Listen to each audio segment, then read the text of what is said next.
everybody, welcome to another top 10 sort of list. This month we're doing Villains Month for July. We're going to start off with non-X-Men Marvel villains. Well, Villains Month plus, because we actually is there 5 Saturdays in July? I have no idea. Oh, okay. Well, but we generally put these out. We have 5 lists, so we'll see what happens.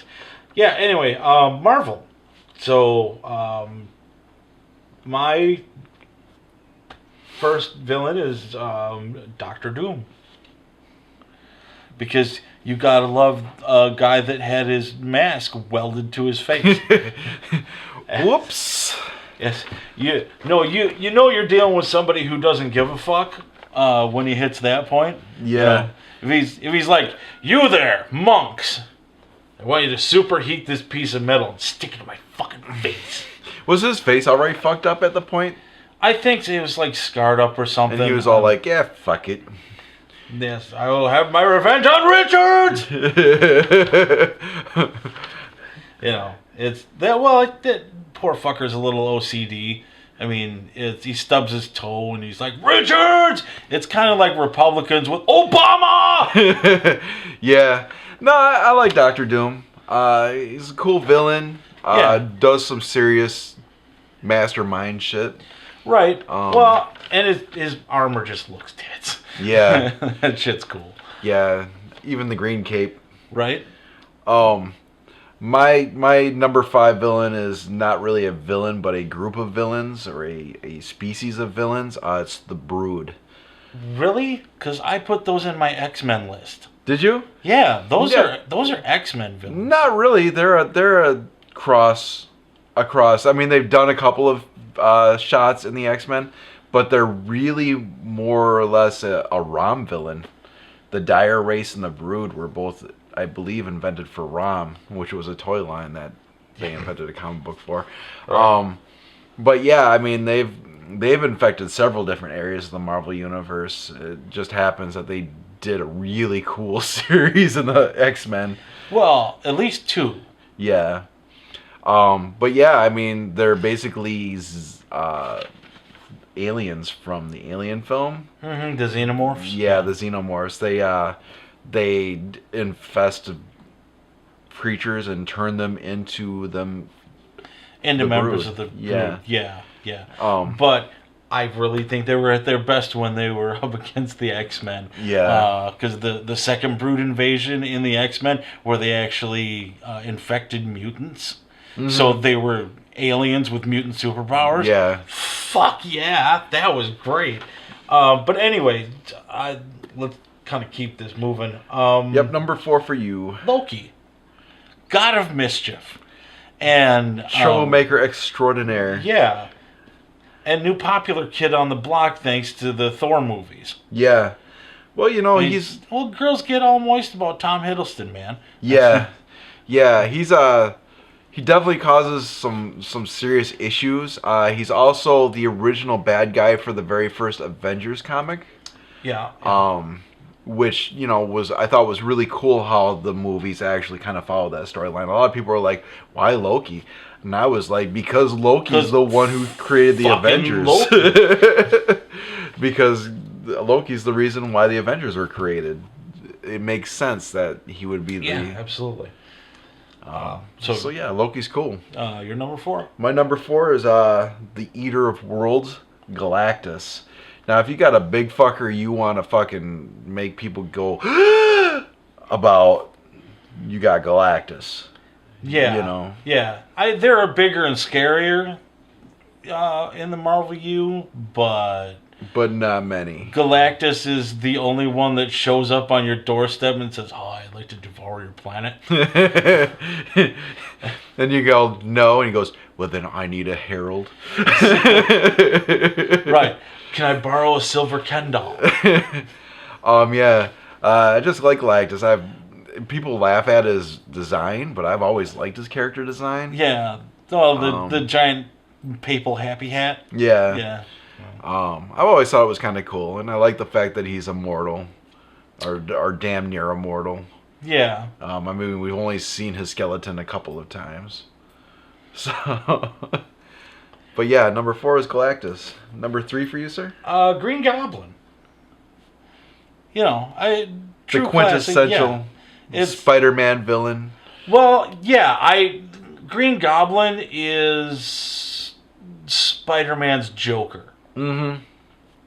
Yeah. You know, he's that one guy that's always the most closely associated with Spider-Man, and always that, you know, he's not as scary as, you know, like Carnage or Venom, but he's always that guy that you go, Spider-Man, oh, Green Goblin, sure. Mm-hmm.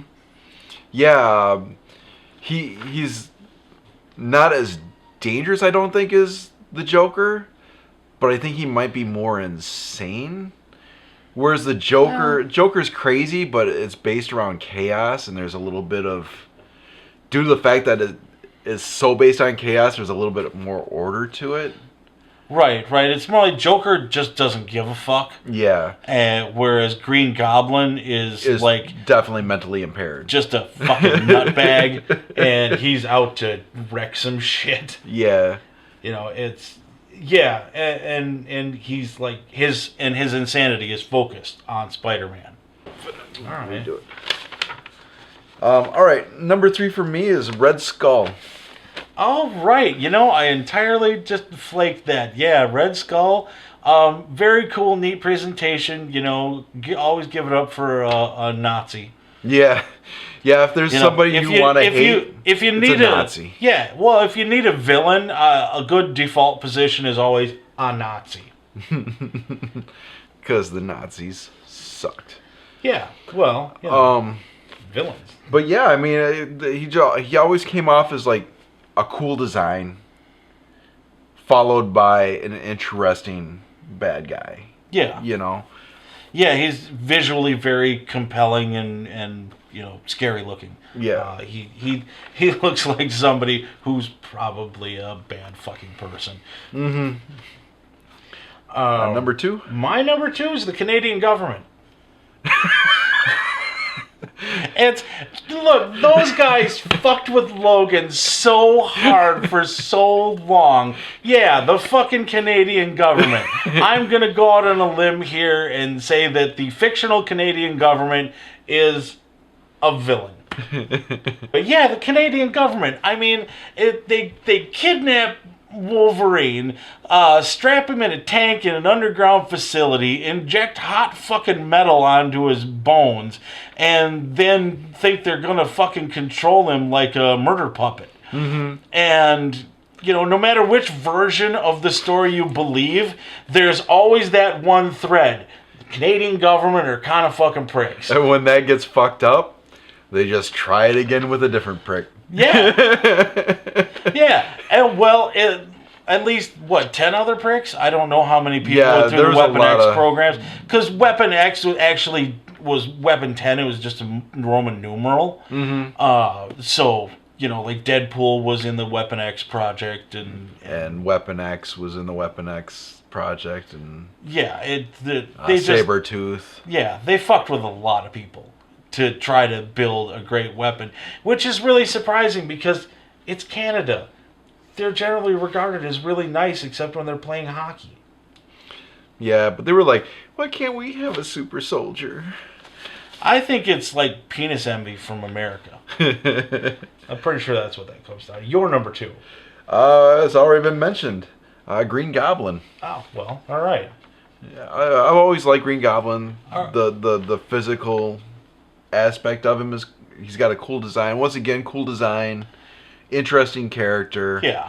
And an even more interesting hero. Yeah. Definitely. So my number 1 is Thanos, the Mad Titan. My number 1, Thanos, the Mad Titan. Hey, anybody that's willing to fuck death, you gotta respect that guy. Yep. Yeah, and he's, you know, not only willing but eager. Oh, and he's doing things for, well, I guess he doesn't really think it's for the right reasons, but you know, he wants to destroy the universe to make to the that woman a gift he loves. to death. Yeah. Yeah. happy. And he can't quite fathom the fact that it's probably not going to make her very happy because without life there can't be death. Yeah. So, But that's why he's the Mad Titan and not the Reasonable Titan. but yeah, Thanos is cool. And Thanos, the Reasonable Titan, not nearly as scary its name.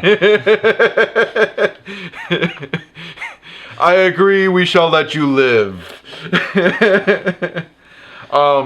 Yeah, I mean, he collects all the Infinity Stones, creates the Infinity Gauntlet, proceeds to destroy almost the entire Marvel Universe, and as always, getting the rug pulled out from underneath his feet at the last second.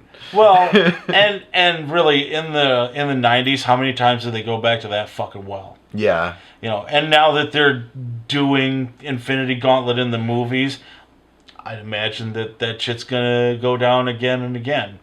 Oh, yeah. You know. Oh, yeah. Well, we've already got... Because you can count on a comic book company to lead a horse to water and then shove its face in. Drink, fucker, drink! Buy 15 more different covers. You're not coming up until there's chromium variants! But yeah, Thanos, I mean, what else can you say? I mean... Purple. The guys who don't know will know in the next 3 years. Yeah. It's... I guess my only question that I've ever really had about Thanos is how the fuck does he shave? He's got one of the master razors with the really movable head. He's just... Yeah, well, that's got to be like he's got to switch shaving a cornfield. He's got to switch the battery halfway through. But, you know. Right on. But anyway, so that's it for our top 10 sort of Marvel villains. And we'll catch you next week when we're going to do DC villains. Yep. We're going to do DC villains next. All right. So until then, fuck off. Or don't. You could not fuck off. Or have a pleasant week and well, no, I mean it in entirely the more polite British way, which just means go away, do something else. Not in the angry American fuck off. Bye-bye. He says toodles.